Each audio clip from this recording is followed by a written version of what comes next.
Hi friends, నేను మీ మహాలక్ష్మిని. Welcome to Mahalakshmi kitchen.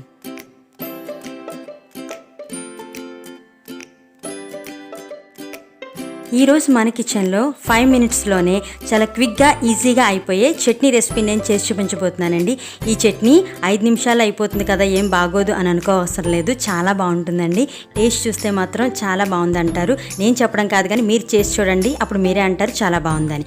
ఇంత రుచిగా ఉండే ఈ చట్నీని అప్పటికప్పుడే ఈజీగా ఎలా చేసుకోవాలి ఇప్పుడు మనం చూసేద్దాం.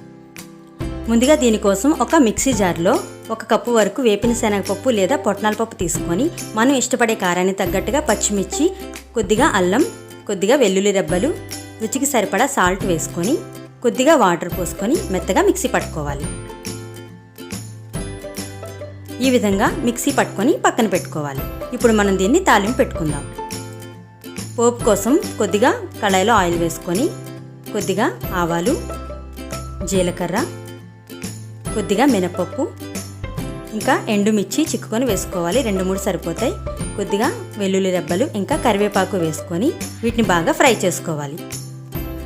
పోపు బాగా వేగిన తర్వాత స్టవ్ ఆఫ్ చేసుకొని దించేసుకోవాలి. ఇప్పుడు దీనిలో మనం ముందుగా మిక్సీ పట్టుకున్న చట్నీని వేసుకోవాలి. కొద్దిగా వాటర్ని కూడా యాడ్ చేసుకొని బాగా కలుపుకోవాలి.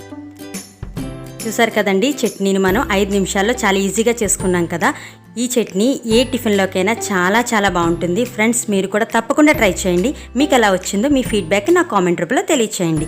మీకు కానీ ఈ రెసిపీ నచ్చినట్లయితే లైక్ చేయండి, షేర్ చేయండి. ఇలాంటి మరిన్ని రెసిపీస్ కోసం మా మహాలక్ష్మి కిచెన్ తప్పకుండా సబ్స్క్రైబ్ చేసుకోండి. Thank you.